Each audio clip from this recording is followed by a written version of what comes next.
শুভ সকাল। অগ্রহায়ণের সাক্ষ্য বেয়ে হেমন্তের শাশ্বত অনুরাগ এসেছে ঘরে ঘরে।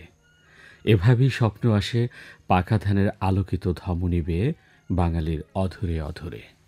প্রিয় শ্রোতা, উৎসবমুখর অগ্রহায়ণের এই হিম সকালে আমরাও এসেছি এক রাশ ভালো লাগা বিলিয়ে দিতে মহানগর আয়োজন নিয়ে।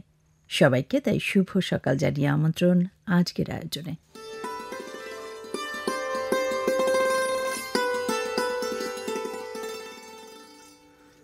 শ্রোতা বন্ধুরা, আজ ৩রা ডিসেম্বর। ১৯৯২ সাল থেকে এই দিনটি জাতিসংঘ ঘোষিত একটি বিশেষ দিবস হিসেবে বিশ্বব্যাপী পালন করা হচ্ছে। আজ বিশ্ব প্রতিবন্ধী দিবস। শারীরিকভাবে অসম্পূর্ণ মানুষদের প্রতি সহমর্মিতা ও সহযোগিতা প্রদর্শন ও তাদের কর্মকাণ্ডের প্রতি সম্মান জানানোর উদ্দেশ্যেই দিবসটির সূচনা হয়। বিশ্বজুড়ে প্রতিবন্ধী দিবসের অনুগামিতার পিছনে আছে এক ঘটনাবহুল জীবনস্মৃতি।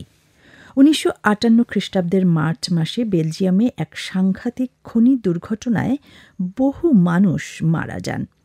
আহত ৫ সহস্রাধিক ব্যক্তি চিরজীবনের মতো প্রতিবন্ধী হয়ে পড়েন।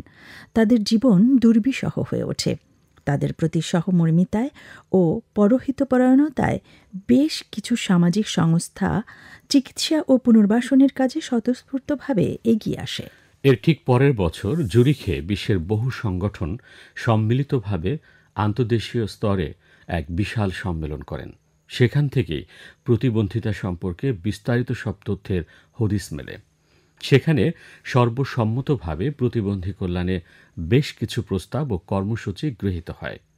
খনি দুর্ঘটনায় আহত বিপন্ন প্রতিবন্ধীদের প্রতি দৃষ্টি আকর্ষণের জন্য বিশ্ব প্রতিবন্ধী দিবস পালন করতে আহ্বান জানানো হয়।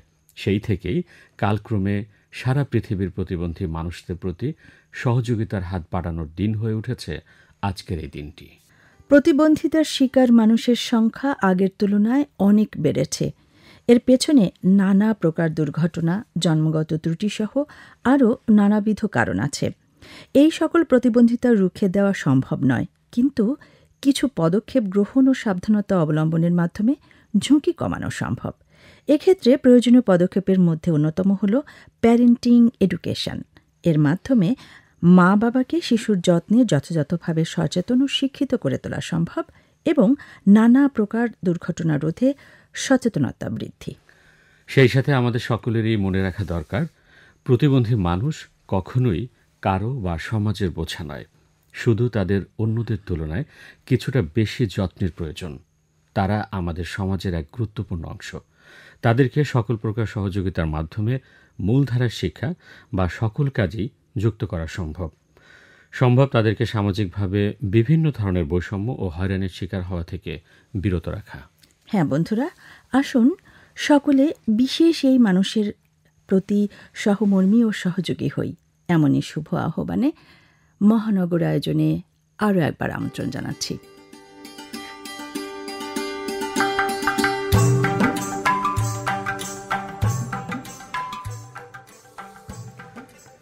মহানগরের প্রিয় শ্রোতা, এবার জানিয়ে দিচ্ছি আজকের মহানগরের সূচি পরিচিতি।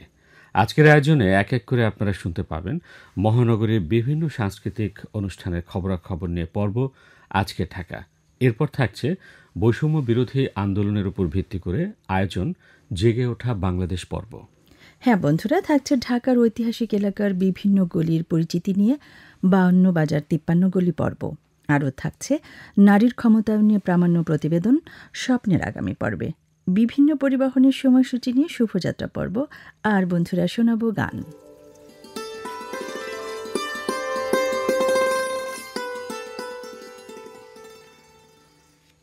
শীতের আভাস প্রকৃতিতে আসার সাথে সাথেই রাজধানী ঢাকায় যেন শুরু হয় উৎসবের আমেজ।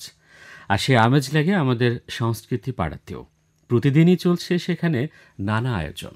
হ্যাঁ বন্ধুরা, আয়োজনের শুরুতে নিবেদন করছি মহানগরী ঢাকায় আয়োজিত এমনই বিভিন্ন সাংস্কৃতিক অনুষ্ঠানের খবরাখবর নিয়ে সাজানো আজকের ঢাকা পর্ব। তো চলুন জেনে নেই আজ কোথায় কী আয়োজন রয়েছে তার বিস্তারিত। পর্বটি গ্রন্থনা করেছেন মোহাম্মদ জহিরুল ইসলাম, আর পরিবেশনায় রয়েছেন মোহাম্মদ জসিম উদ্দিন। বন্ধুরা, আপনাদের সবাইকে স্বাগত জানাচ্ছি আজকের ঢাকার আয়োজনে। জানিয়ে দেব ঢাকার কোথায় কী আয়োজন থাকছে। বাংলাদেশ শিল্পকলা একাডেমির জাতীয় নাট্যশালার মূল মিলনায়তনে আজ সন্ধ্যে 6:30 প্রদর্শিত হবে আন্তর্জাতিক প্রতিবন্ধী দিবস উপলক্ষে নাট্যানুষ্ঠান Sundaram. Bangladeshi journalist in international media BJIM এর দ্বিতীয় প্রতিষ্ঠাবার্ষিকী উপলক্ষে গুলশানের EMK সেন্টারে চলছে বাংলাদেশ পুনর্জন্ম ৩৬ জুলাইয়ের পথে শীর্ষক চিত্র প্রদর্শনী। আজ বিকেল 3:30 থেকে রাত 8টা পর্যন্ত প্রদর্শনীটি সবার জন্য উন্মুক্ত থাকবে। রাজধানীর Kazi Nazrul Islam এভিনিউতে the daily star সেন্টারে চলছে ৩৬ জুলাই নির্ভীকদের অভিবাদন শীর্ষক উত্তাল ২৪ আগস্টের ৮ তারিখ পর্যন্ত প্রকাশিত ছবি, খবর ও ভিডিও দিয়ে সাজানো প্রদর্শনী। এই প্রদর্শনীটি চলবে ৭ই ডিসেম্বর পর্যন্ত। সকাল 10টা থেকে রাত 8টা পর্যন্ত প্রদর্শনীটি সবার জন্য উন্মুক্ত। শিল্পী সমর মজুমদারের ৫ম একক চিত্র প্রদর্শনী অনুস্মৃতি চলছে লালমাটিয়ার ভূমি গ্যালারিতে। বিকেল ৩টা থেকে রাত 9টা পর্যন্ত যে কোনো সময় ঘুরে আসতে পারেন প্রদর্শনীটি থেকে। জগন্নাথ বিশ্ববিদ্যালয়ের সেন্ট্রাল অডিটোরিয়ামে আজ থেকে শুরু হচ্ছে ইরানি চলচ্চিত্র উৎসব। 3 দিন ব্যাপী এই চলচ্চিত্র উৎসব চলবে 5ই ডিসেম্বর পর্যন্ত। ধানমন্ডির 27 নম্বরের বেঙ্গল গ্যালারিতে চলছে শিল্পী কাজী আব্দুল বাসেত এর একক শিল্পকর্ম প্রদর্শনী বৃষ্টিতে রোদের কণা। বিকেল 4টা থেকে রাত 8টা পর্যন্ত এই প্রদর্শনীটি সবার জন্য উন্মুক্ত থাকবে। শিল্পের রস আস্বাদনে চাইলে ঘুরে আসতে পারেন এই প্রদর্শনীটি থেকে। বন্ধুরা, আজ চাইলে ঘুরে আসতে পারেন সামরিক জাদুঘর, জাতীয় বিজ্ঞান ও প্রযুক্তি জাদুঘর, জাতীয় চিড়িয়াখানা, বোটানিক্যাল গার্ডেন ও বলদা গার্ডেন থেকে, কারণ এই বিনোদন কেন্দ্রগুলো আজ দর্শনার্থীদের জন্য খোলা থাকছে। এবারে জানিয়ে দিচ্ছি যে মার্কেটগুলো আজ বন্ধ থাকছে। Bashundhara city, Motaleb plaza, eastern plaza, season point, new market, Chandni Chawk, Chandrima market, Gausia, Dhanmondi hawkers, Badruddoza market, Priyo Prangon shopping centre, Dhanmondi plaza, metro shopping mall, prince plaza, Rapa plaza, Anam Rangs plaza, Karwan Bazar, DIT market ও অর্কিড প্লাজা এই মার্কেটগুলো আজ বন্ধ থাকছে। প্রিয় বন্ধুরা, আজকের ঢাকা এ পর্যন্তই।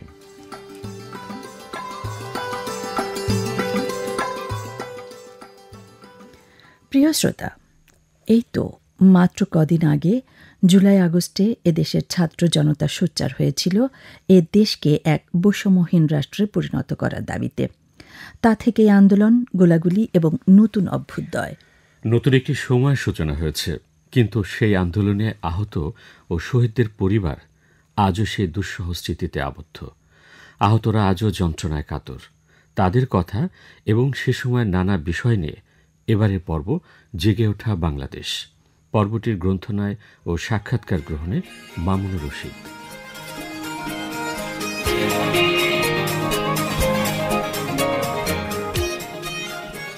বৈষম্যবিরোধী ছাত্র আন্দোলনে আমরা জানি যে এই মহানগরীতে বেশ কয়েকটি হাসপাতালে ছাত্র জনতা তারা চিকিৎসা সেবা নিচ্ছেন এবং ধীরে ধীরে তারা সুস্থ হয়ে তাদের কর্মজীবনে, তাদের স্বজনদের মাঝে, প্রিয় প্রাঙ্গণে তারা ফিরে যাচ্ছেন।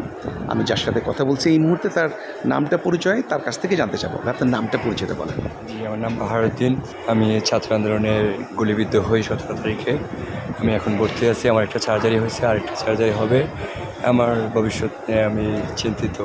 আচ্ছা, ওই দিনের ঘটনাটা বলেন তো, আসলে কীভাবে ঘটনাটা ঘটল? ওই দিনের ঘটনাটা বলতে গেলে আমাদের ভিতরে হার্টবিট কমে যায়। আমাদের নির্মম অত্যাচার হয়েছে, গণহারে ছাত্রলীগ এবং পুলিশ মিলে যে যৌথভাবে যে অভিযান চালাইছে, টিয়ার সেল মাইরা আমাদের উপরে যে সরাসরি গুলিবিদ্ধ করছে, এরকম দৃশ্য মনে করতে চাই না আমরা। আমাদের তখন ঘটনাটা কোথায় ঘটেছিল? যাত্রাবাড়িতে হানি ফ্লাইওভারের নিচে গণহারে গুলি করে আমাদের অনেক ভাই মারা গেছে, অনেকে পঙ্গুত্ব বরণ করেছে। তো আমার গুলি লাগাতে আমি মোটামুটি সুস্থ আছি, অনেকের অবস্থা আরও বেশি নাজেহাল। আপনার যখন গুলিবিদ্ধ হলো তখন আপনি বুঝলেন যে এটা পুলিশের গুলিতে আপনি গুলিবিদ্ধ হয়েছেন? আসলে পুলিশই তো গুলি করছে, ওদেরকে তো আমরা আগেও দেখছি। তখন আপনি যখন আহত হয়েছেন তখন আপনাকে উদ্ধার করলো কি? হ্যাঁ, আমাদের সহযোগীরা উদ্ধার করে, প্লাস আমার ওয়াইফে সিএনজি যুগে আমাকে নিটুরে নিয়ে আসে। আমি নিটুরে ভর্তি আছি। আপনি আপনার ওয়াইফকে আপকে ফোন দিয়েছিল ধরেন? সহযোগীরা তারা জানিয়েছে। পরে আমি দেখতে পাচ্ছি আমার পাশে উনি, আমাদের বই কাজ করছে, অনেক টাকল ফিল করে আমরা এখানে আসছি। তো এখানেই সরকারের কাছে আমাদের এটি আবেদন, যাতে আমাদের পুনর্বাসন হয়। আর বেশি কিছু চাওয়ার নেই, দেশটা যাতে শান্ত থাকে, দ্রব্যমূল্যগুলো নিয়ন্ত্রণে নিয়ে আসে। ঠিক আছে। শ্রোতা বন্ধুরা, আমরা ভাইয়ের কথা শুনছিলাম। আসলে আমাদেরও প্রত্যাশা থাকবে তারা তাদের এই সুস্থ জীবন যাতে তারা ফিরে পায় এবং সরকারের আমরা জানি যে প্রাণান্ত চেষ্টা রয়েছে এবং সরকারের নির্দেশনা রয়েছে সরকারি এই সমস্ত হাসপাতালে যারা ভর্তি রয়েছেন তাদের যেন সুচিকিৎসা হয়। শ্রোতা বন্ধুরা, আমাদের এই সাথে শেষ করছি আমাদের আজকের জেগে ওঠা বাংলাদেশ পর্ব।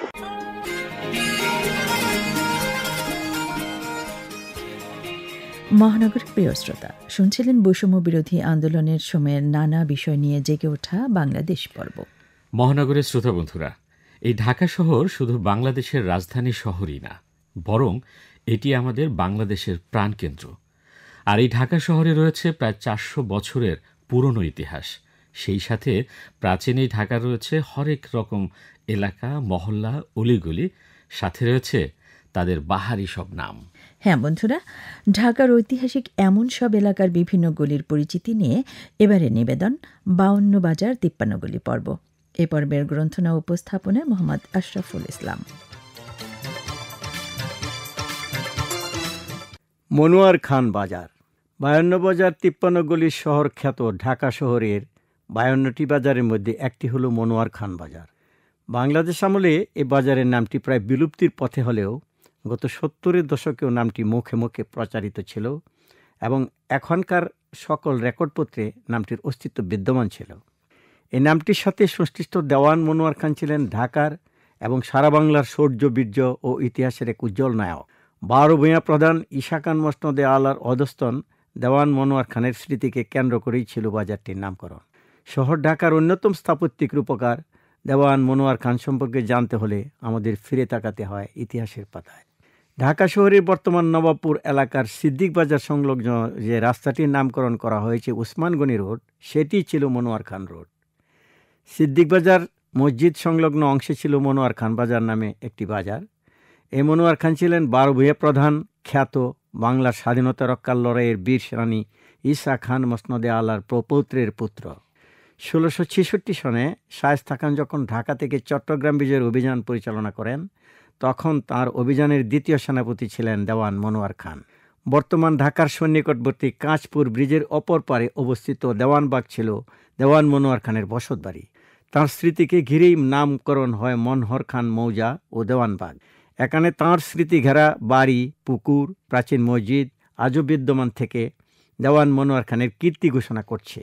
মনোয়ার খানের সে বাড়ি থেকেই 1909 সালে 7টি কামান উদ্ধার করা হয়। কামানগুলো জাতীয় জাদুঘরে আজও সংরক্ষিত আছে।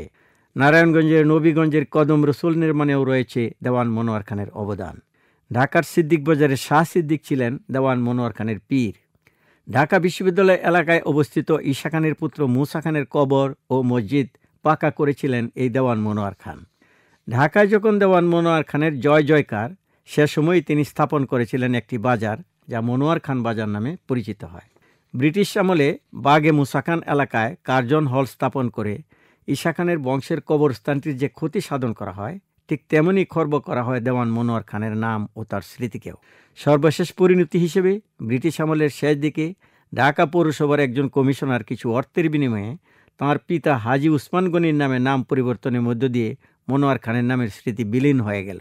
ইতিহাসের জ্ঞান পারঙ্গমতার অভাবেই একজন ইতিহাসের বীর সেনানী তথা ঈশা খানের শৌর্য বীর্যের সার্থক উত্তরাধিকারী দেওয়ান মনোয়ার খানের নামে স্থাপিত মনোয়ার খান বাজার এবং সর্বশেষ মনোয়ার খান সড়ক নামটিও মুছে গেল। তাঁর পীর সিদ্দিক শাহর নামে স্থাপিত দ্বিতল মসজিদটিও গত 90 দশকে ভেঙে একটি আধুনিক মসজিদের রূপ দেওয়া হয়েছে, যার নামের সাথে সিদ্দিক শাহর নামটিও নেই। এভাবে রাজধানী শহর ঢাকার বুকে অবস্থিত ইতিহাসের বীর নায়ক দেওয়ান মনোয়ার খানের এবং তাঁর পীর সিদ্দিক শাহর নাম মুছে ফেলার নীরব ষড়যন্ত্র বাস্তবায়ন আজ চূড়ান্ত রূপ ধারণ করেছে। কেবলমাত্র ইতিহাস লেখকদের কারণে এখনও আমরা মনোয়ার খান বাজার সহ অন্যান্য নাম ও তথ্যের সন্ধান পাচ্ছি। ঢাকা সিটি কর্পোরেশনের উচিত হবে এসব ইতিহাস ঐতিহ্য সম্পৃক্ত নামগুলোর পুনরুদ্ধারে বাস্তব পদক্ষেপ গ্রহণ করে জাতীয় সেন্টিমেন্টকে লালন করা। মনোয়ার খান বাজারটিও বিভক্ত ঢাকা সিটি কর্পোরেশনের 70 নম্বর ওয়ার্ডে অবস্থিত ছিল। 1911 সালে খান মোহাম্মদ আজম রচিত দি পঞ্চায়েত সিস্টেম অব ঢাকা গ্রন্থে ঢাকার পঞ্চায়েত প্রধানদের যে তালিকা দেওয়া হয়েছে, তাতে মনোয়ার খান বাজার এলাকার পঞ্চায়েত প্রধান হিসেবে শেখ টুনুর নাম উল্লেখিত আছে।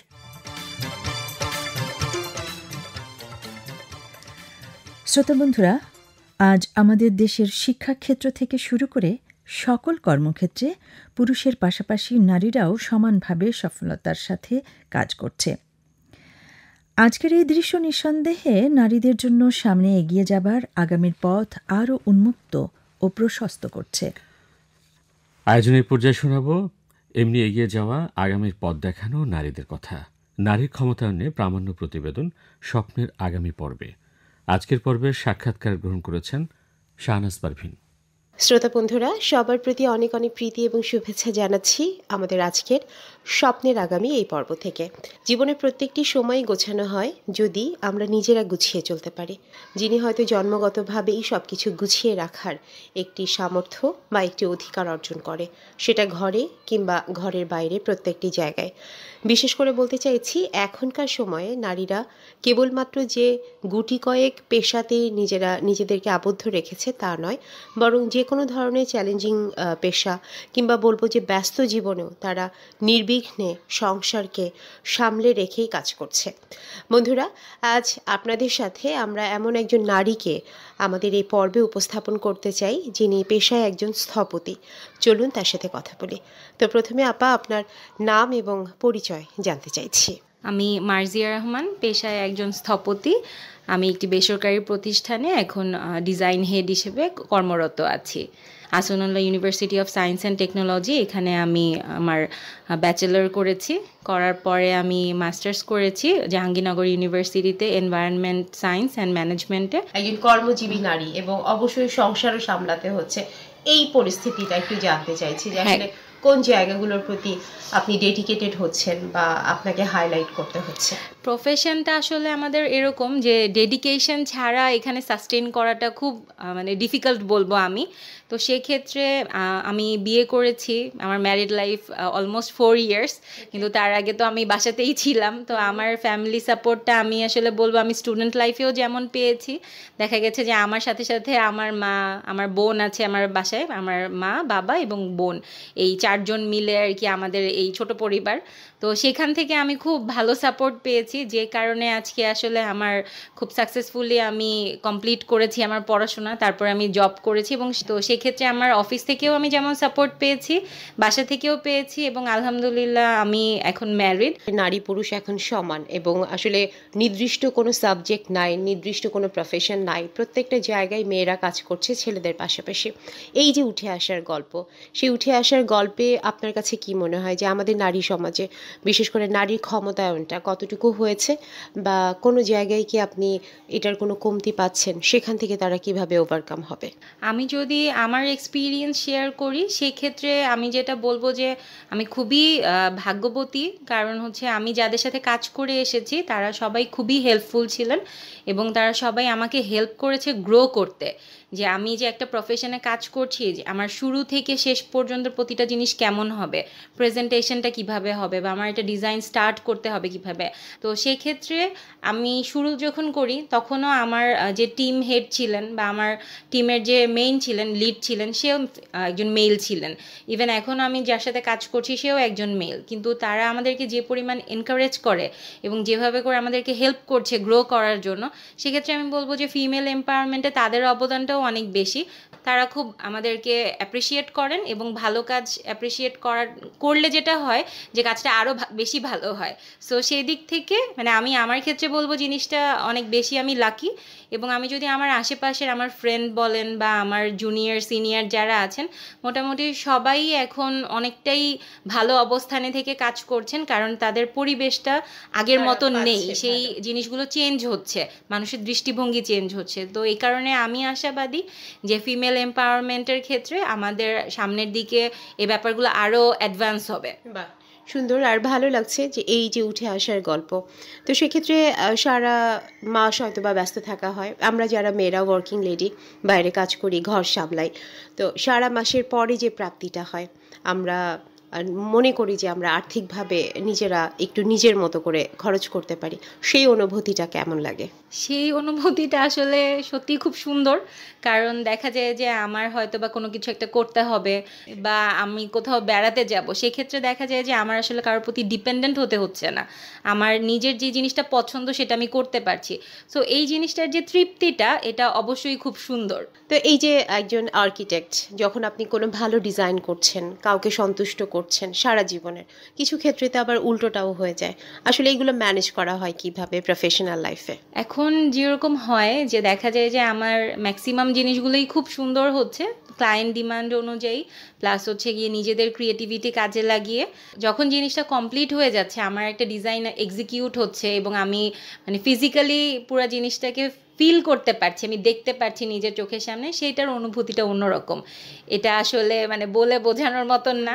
সব শেষে যেটা জিজ্ঞেস করতে চাই সেটি হচ্ছে, স্বপ্নের তো একটা পরিণতি আমরা চাই, বিশেষ করে আগামীর যে স্বপ্নগুলো আমরা দেখি সেখানে কি ইচ্ছে আছে নিজের জন্য, আর পাশাপাশি আমাদের মেয়েরা, আমাদের আপামর নারী সমাজ যারা আপনার এই প্রোগ্রামটি শুনছে, এবং অবশ্যই বলবো যে তারা আশাবাদী হচ্ছে, তো সেক্ষেত্রে তাদের জন্য কিছু বলতে পারেন। মেয়েরা এখন অনেক অ্যাডভান্স, মেয়েরা অনেক সচেতন, এই জিনিসটা যেন তারা কন্টিনিউ করে, এবং এটা করতে থাকলে আশা করছি সামনের দিনগুলোতে আমাদের যেই প্রতিবন্ধকতাগুলো আছে এটা থেকে তারা বের হয়ে আসতে পারবে। ধন্যবাদ জানাচ্ছি আবারও। আর শ্রোতা বন্ধু যারা আপনারা শুনছেন তাদের জন্য বলা, নিশ্চয়ই আমরা মেয়েরা ঘরে যেভাবে আগ্রহ নিয়ে ঘরটিকে সাজাই, সুন্দর করি, বাইরের পরিস্থিতিতেও নিজের কাজের প্রতি একাগ্রতা এবং দায়িত্ব দেখিয়ে সেই কাজগুলোকে গুছিয়ে করতে পারবো। আর তাহলেই আমাদের স্বপ্নের আগামী অনেক বেশি সুন্দর এবং পরিচ্ছন্ন হবে। ভালো থাকবেন সবাই, সুস্থ থাকবেন। জাগো নারী জাগো, বন্যে শিখা জাগো, সাহসী মন্তে রক্ত টিকা, জাগো নারী জাগো, বন্যে শিখা। বন্ধুরা, আপনারা শুনছেন আপনাদেরই প্রিয় প্রভাতী ম্যাগাজিন অনুষ্ঠান মহানগর। সরাসরি প্রচার হচ্ছে বাংলাদেশ বেতার ঢাকা থেকে। সকালবেলা প্রকৃতি যেমন নতুন সূর্যের আলো এক স্নিগ্ধতা নিয়ে জেগে ওঠে, আমাদের মনও তারই সাথে এক প্রশান্তি নিয়ে দিনের যাত্রা শুরু করে। আর এই শুরুর সময় সুরেলা মিষ্টি একটি গান মনের প্রশান্তিকে বাড়িয়ে দিতে পারে আরও বহুগুণ। ঠিক তাই। তো বন্ধুরা, চলুন এবার সেই সুরের ভুবনে শোনাব নজরুল সঙ্গীত AKM শহীদ কবিরের কণ্ঠে। তুমি আমার সকাল বেলার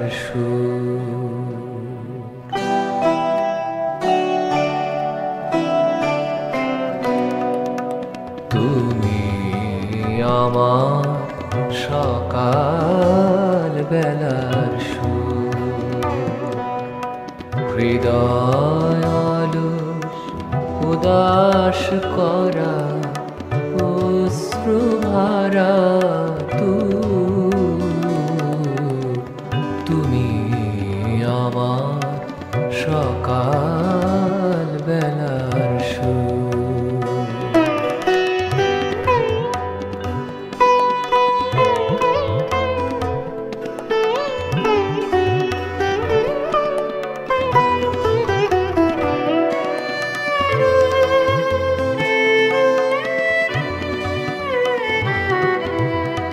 ভোরের তারার মতো তোমার সজল চাওয়া, ভালোবাসার চেয়ে সে যে কান্না পাওয়া। ভোরের তারার মতো তোমার সজল চাওয়া, ভালোবাসার চেয়ে সে যে কান্না পাওয়া। রাত্রি শেষে চাঁদ তুমি গো, বিদায় বিধু তুমি আমার সকাল বেলার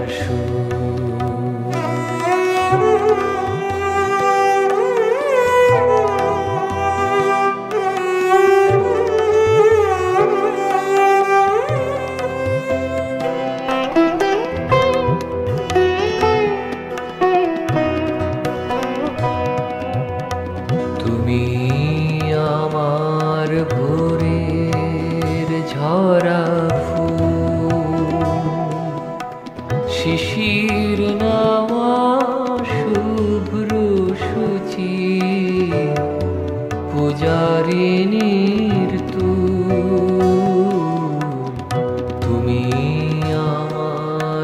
সাগরে ঝরা ফুল শিশির নাওয়া শুভ্র সূচি পূজারিনীর তুমি আমার ভোরের ঝরা ফুল অরুণ তুমি তরুণ তুমি করুণ তারো হাসির দেশের তুমি যেন বিষাদ লোকের মহানগরের প্রিয় শ্রোতা, আয়োজনের সবশেষ নিবেদন শুভযাত্রা এ পর্বে এবার জানিয়ে দেব আজকের বিভিন্ন পরিবহনের সময়সূচি। শুভযাত্রা পর্বে আমন্ত্রণ সবাইকে। প্রথমে জানিয়ে দিচ্ছি আকাশপথে বিমান যাত্রার সময়সূচি।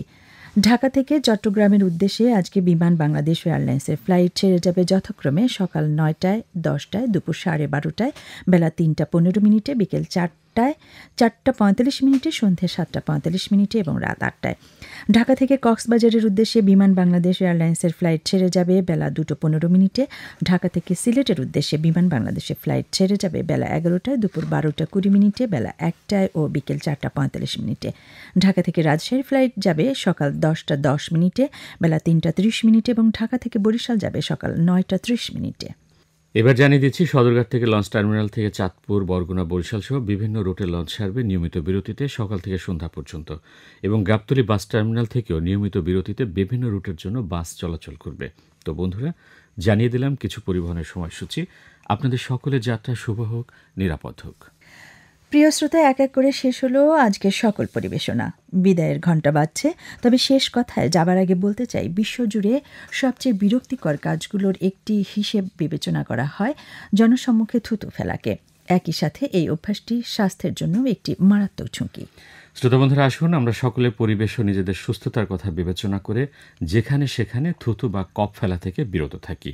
এমনই আহ্বানে এবার শেষ কথায় জানিয়ে যাই, আজকের মহানগর গ্রন্থনায় ছিলেন তামান্না সিদ্দিকী, উপস্থাপনায় ছিলাম আমি মোহাম্মদ মহসিন মিয়া এবং আমি শিউলি রানীবালা। প্রযোজনা সহকারী ছিলেন মোহাম্মদ আমিরুল ইসলাম, প্রকৌশল সহযোগিতায় মোসাম্মদ নূরজাহান, তত্ত্বাবধানে শাহনাজ বেগম এবং মহানগর প্রযোজনা করলেন মোহাম্মদ দুলাল হুসাইন।